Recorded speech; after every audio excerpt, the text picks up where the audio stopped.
Hi, guys. It's Carrie here from Artist Strong, and you are watching Feedback Friday. If you're popping on live, please say hello in the chat roll. Give me a shout out. Tell me where you're watching from or your favorite color as of today. Where do I want to go from here? Let's see. Well, why don't we talk a little bit about what Feedback Friday is for those of you who are new here, and then we'll dig in. So Feedback Friday is a seasonal show that I do that I run pretty much September through December every year. And it's an opportunity for artists to ask for feedback on their art in progress, their skill, building voice and developing a unique voice as an artist, their artist website or social media, or even applications to grants or things like that. And I do a live reading of the work or whatever you've asked me to get feedback on. Hey, Tia, happy Friday to you. So that's the point.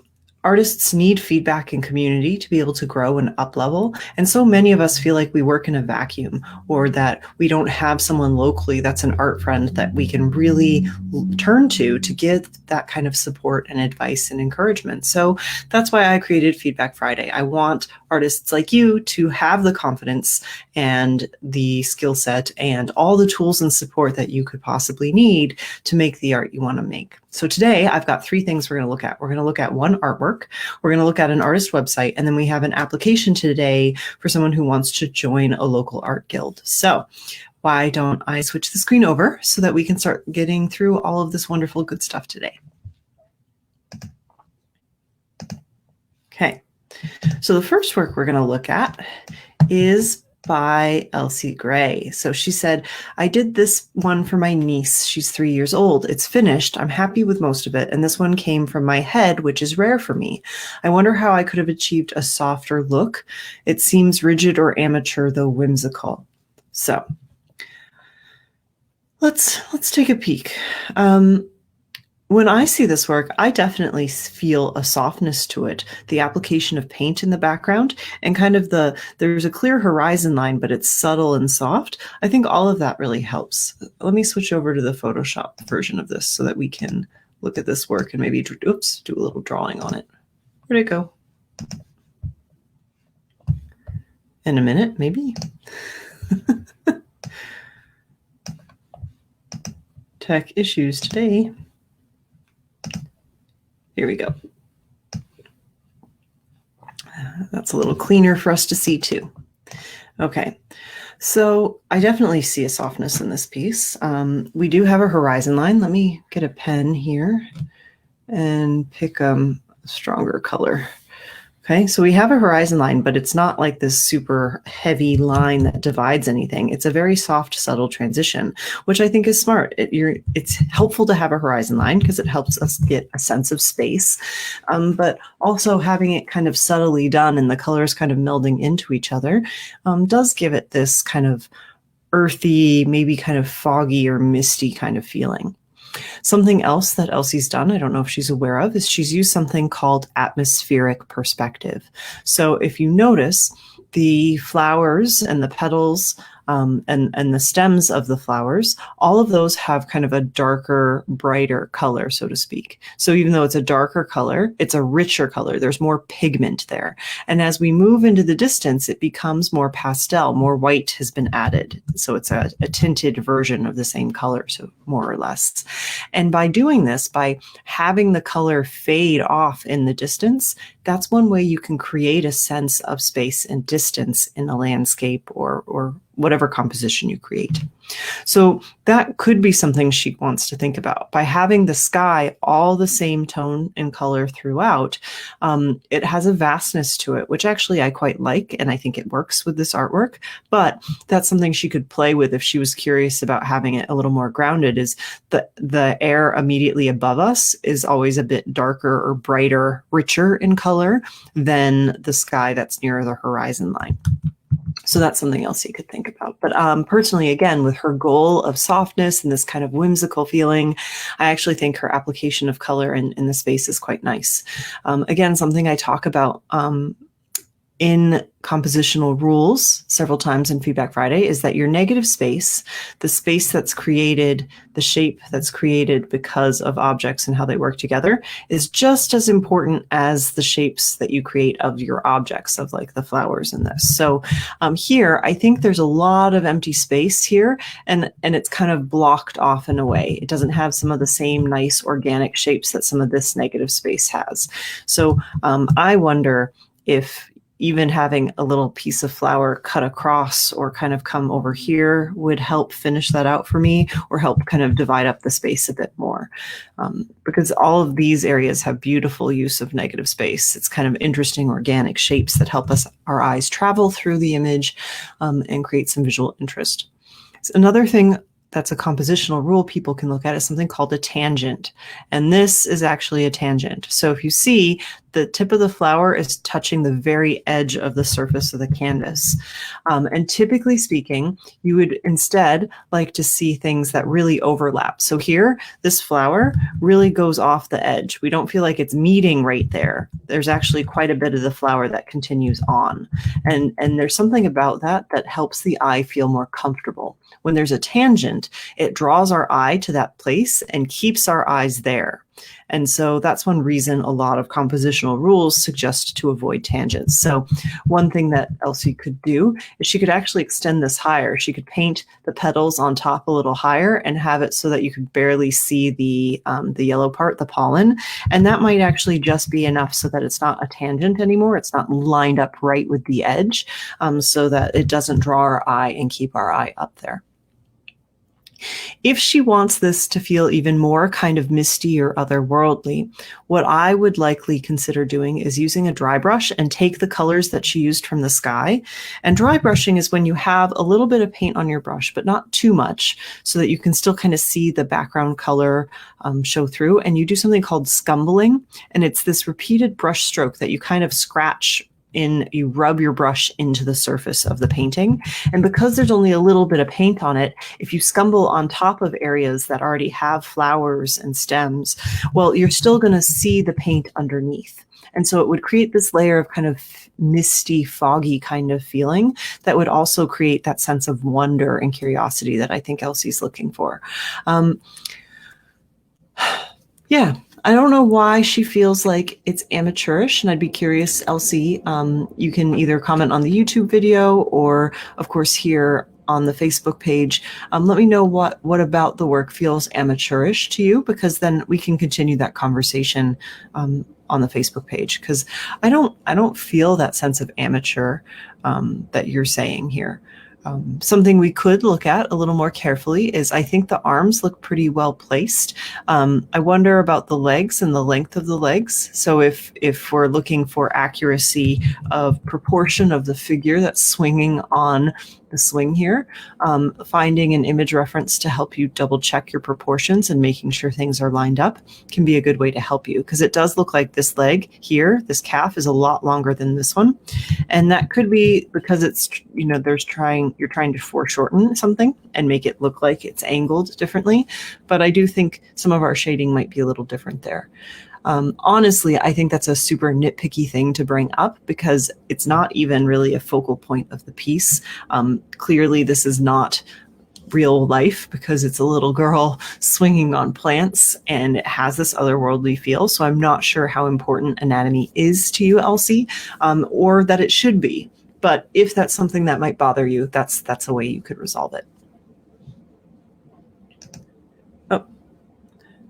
My computer just went a little wonky. I want to make sure I still see you guys. You can still see and hear me, it looks like. Okay. So Elsie, thank you so much for sharing your work. I think it's a beautiful piece.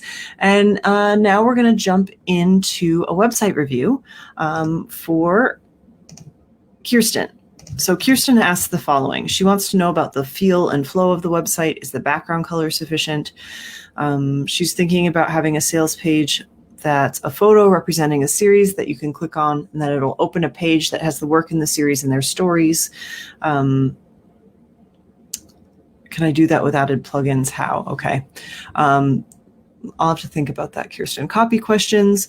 She's curious about her copy style, which are descriptions for some of her work on the available works page. And then she wants to know about compelling enough stories. Okay. So, and then we'll see if we have time for her moving forward. We might use that next week, Kirsten. So here's Kirsten's website. You can check her out at kirstenleeart.wordpress.com. And the first thing I like about this is we have a neutral background that allows all of the color and vibrancy of her art to come forward. You see a lot of art and a lot of color immediately on the homepage. Something I would have her think about doing is creating a tagline that reflects the kind of art she's making. So as we take a look at this work, I already know her work. There's a lot of vibrant textural marks. It's very action and movement oriented, and it's often about horses, but also wildlife and nature. So I think those kinds of keywords should somehow show up in her tagline underneath her name, so that when people show up here, they see the work and then they have a reinforcement in the tagline that says, oh, this is why I'm here, and oh, I want to look further. Something I initially thought when I first went to the website is, okay, there's a bunch of images but no words, but if you look, you hover over things and it takes you to different blog posts. So I think that's okay. I actually kind of like that. Some people might want even more encouragement. So it would be up to Kirsten to decide if she wants to take this kind of extra step, but she could even have a word that maybe is at the top, that's a header, so it doesn't kind of get in the way of the text that pops up when you hover over it. That could be some kind of call to action or really help explain the overall theme of that blog post for people to go read. So yeah, I like that. I like that it's kind of moving and you get a taste of all of her work. Something I don't see here is I don't see an About Me page. I think that's very important. At some point, she should add one that kind of talks about herself. People build trust in the artists online, and that's how they decide if they want to invest in us. So the more we can put ourselves out there, even though it might be uncomfortable at times, the more we can show who we are to people, the more likely strangers will say, hey, I want to be here and I want to subscribe. So let's look at her available works as she asked me to. I've got like 5 to 6 minutes on this, and then we're going to work on the application. So available works, email me through contact page. I take payment through PayPal. NB, if you crave something other than horses or redonkulous color, scroll down, they do exist. I have no idea what NB stands for. So I don't know if I'm the only one on the planet that doesn't, but that's something you can think about. I'm currently offering free shipping. I like this too. I almost think this should be a separate paragraph and in bold. It's nice to make it easy for people to see the extra benefit of showing up right now and looking at the work. Horsepower very clearly tells us what we're about to see, and then we can scroll and see a bunch of work. I really like that. I like that we get to see a taste of the works. I kind of wish we could almost click on them to learn more, so that there'd be like a blurb about the work next to them, or the title maybe. Impressions of Equus. Here we go. So kind of, it's good. She has her work grouped in themes and styles so that when people look at it, they can have a variety of work to choose from that fits kind of a category. I think this is a really good way to orient them. And then Wild World. And then we have our gifting tree. Yeah, so here, I like that there's a description under the gifting tree. I almost wonder if she didn't want to do it under each painting, if each header had a description like this to give people a sense of story for the work. That might be a good idea. So the gifting tree gets her own category. She's gallery wrapped with the image continuing around the edges of the supports, making framing not only unnecessary, but undesirable to my taste anyway. So here, I like humor and I like having a sense of personality come through. But something to think about is when we're sharing a product, and our artwork is a product for people, how can we show kind of confidence and kind of really set a tone for the work? I think that I would delete that phrase for that reason. I think I would say she's gallery wrapped with the image continuing around the edges of the supports.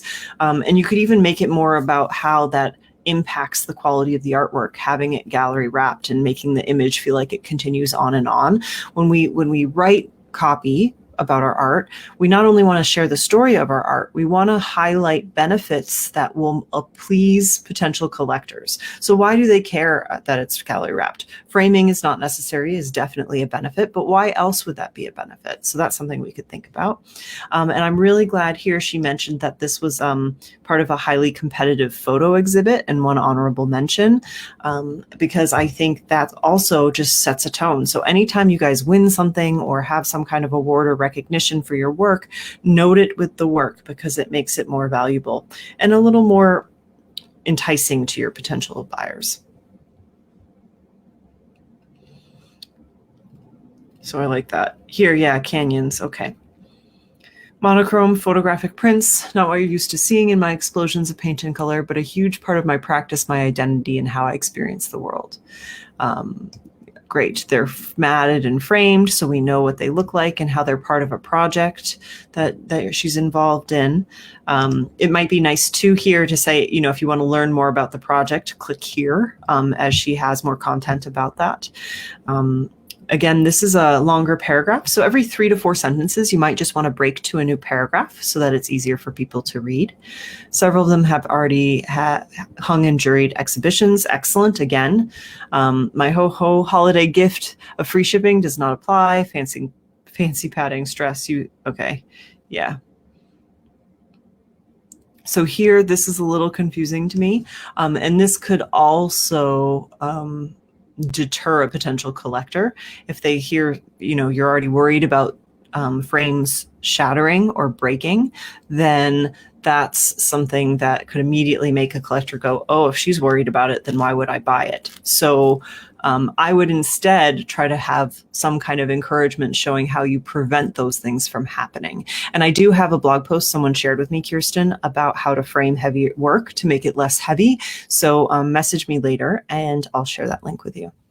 And when I finish this video, guys, I'll post it for all of you as well. If you're interested in just the print, we can make that work. And if you really want the framed print mailed off to your far phone, well, we can make that happen too. Yeah, so this is up to you. If you don't want to sell the original framed because it's weighted, then just don't tell them that. Just say that what's available are the prints. And here again, these are really good points, and it's about benefits, but it'd be nice too to have a little more story. So more story. I'm always about more story. I love this piece. This is a beautiful photograph. Even though this work is different in terms of the monochrome colors, there's still a boldness to them, and it's still about texture. So that's something Kirsten can think about too, is how it overlaps and connects to her other work, and how that and her love of nature seems to be this kind of overlapping, overarching part of her art.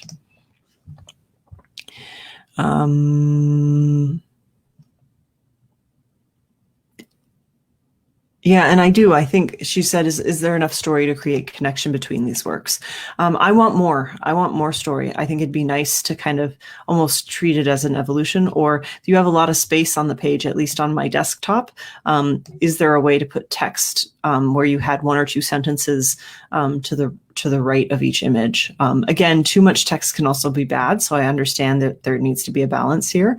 So instead, you could have under each category kind of a short story about what inspired this group of works, and that would allow people to have a little more connection to the work. I do wish, if you have titled these pieces, I wish that those were visible.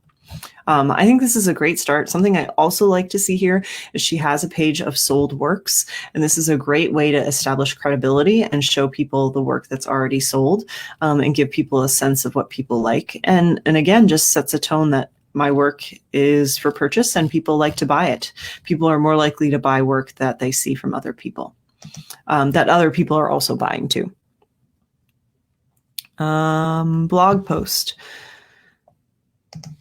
Let's check our blog and we'll look at that real quick, and then I need to switch over to our next review.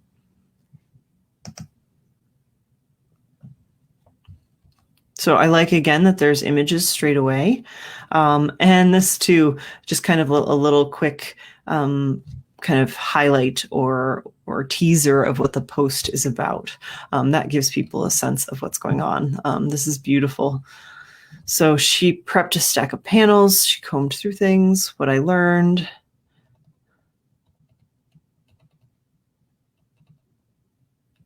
Yeah. Great. So lessons learned. I think this is great. She's got all of her texts spaced so that it's easy for people to read. It's not super long. Blog posts can be like anywhere between 250 to 800 words. I see averages of about 500 words for a blog post.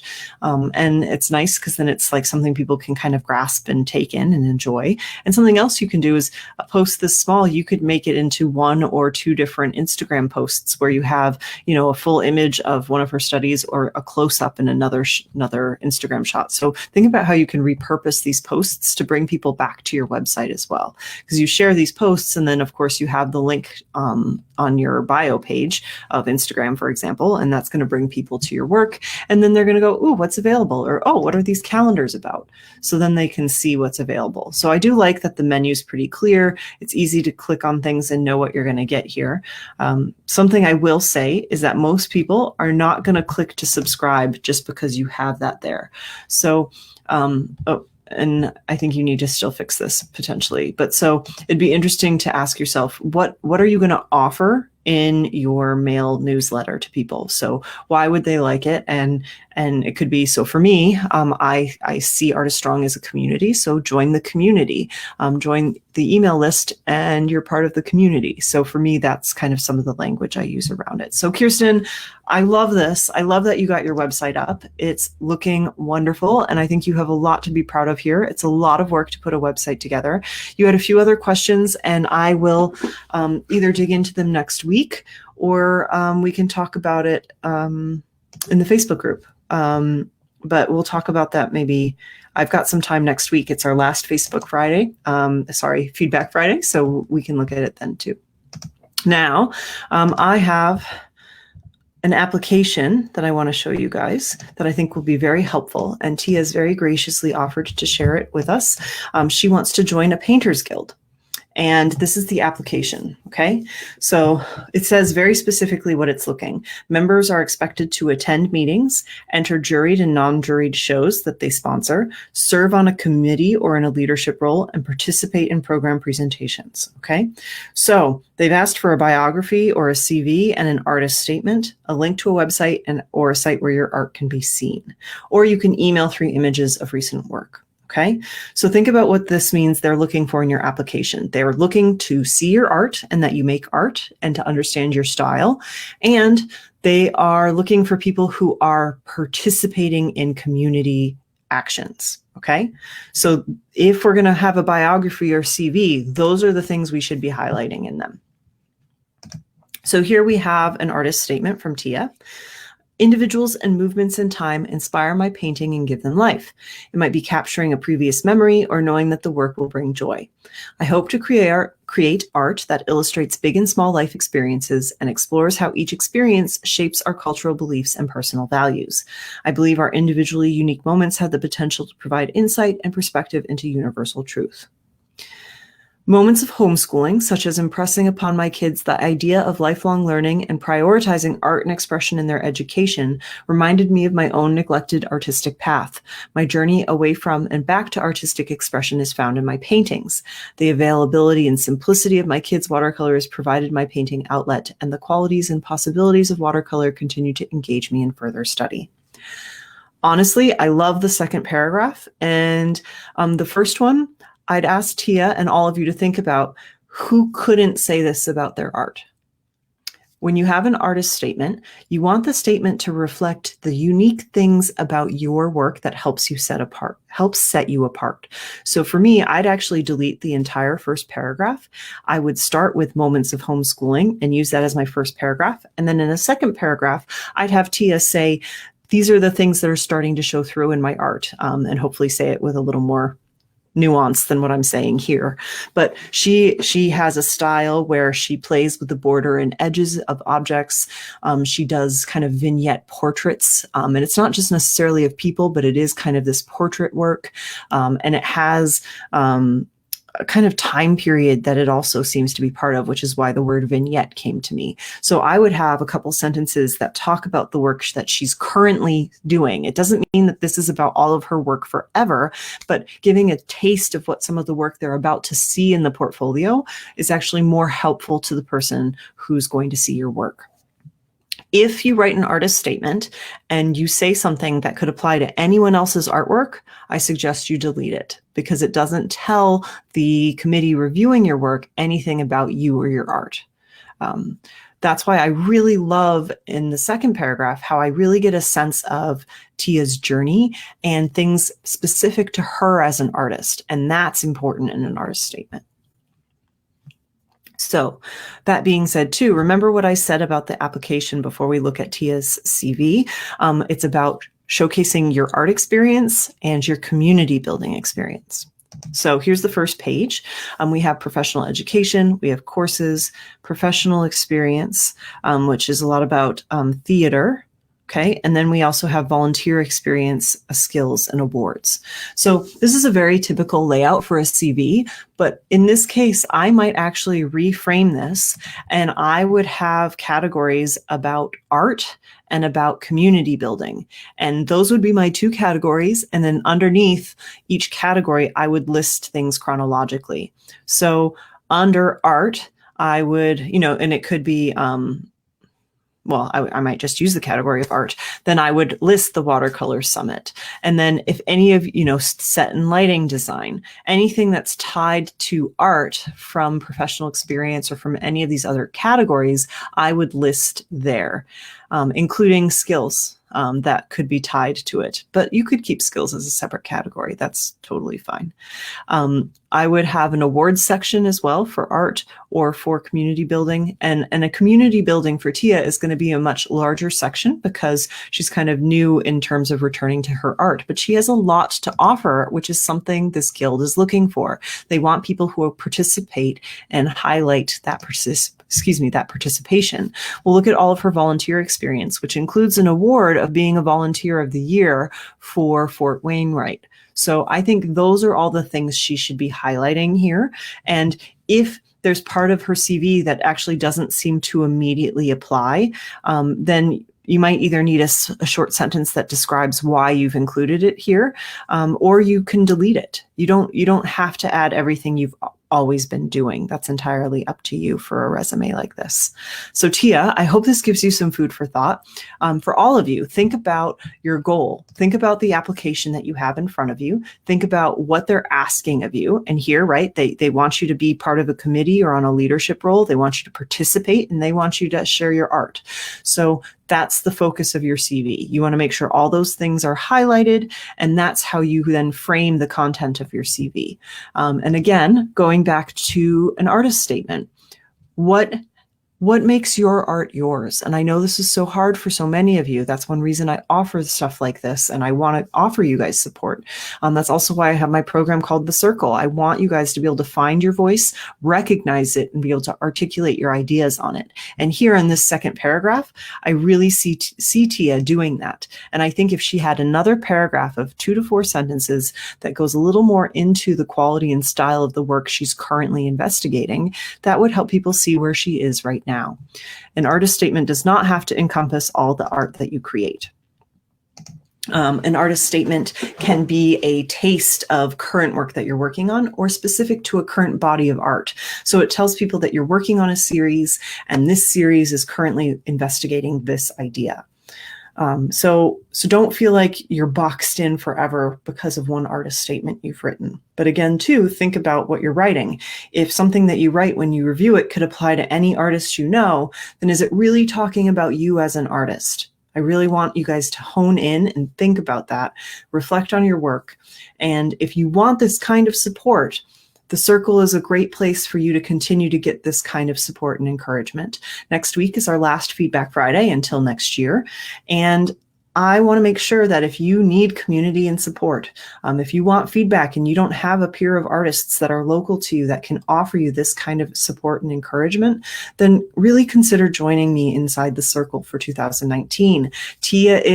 There are so many people that have already signed up, and I'm really looking forward to the community this year. We have people who have already received gallery representation that they've worked for, but they want the community and accountability to help them move forward. We also have artists who are just kind of finding themselves again, coming back to their art, and want to be able to create a regular time of making and really commit saying, I'm an artist and I'm going to show up in my studio regularly and create a body of work.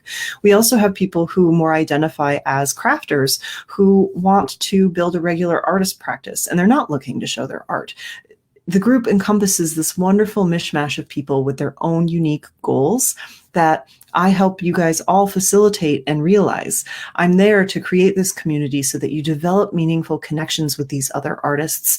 You feel accountability and you actually follow through on your own dreams. It's a way to foster your own growth and build your confidence. And for those of you who have been thinking about it but haven't quite yet had that last oomph or kick in the rear to sign up, I want you to know that there is a payment plan if you're looking for a more cash flow friendly option. The payment plan is $44 a month for 6 months. If you're interested, it starts on the date that you sign up. So don't miss out. If you've been wanting a community and accountability and a place to really show who you are as an artist and get this kind of feedback and support, the Circle is the place for you. Thank you guys so much for being here. I hope you'll join me next week for our last Feedback Friday of 2018. And I'll dig in more to Kirsten's website. And of course, anyone else who shares your work or website, give me an email or post it in the Facebook group. And I am happy to continue that conversation. Have a wonderful day, guys. Thanks so much again for being here.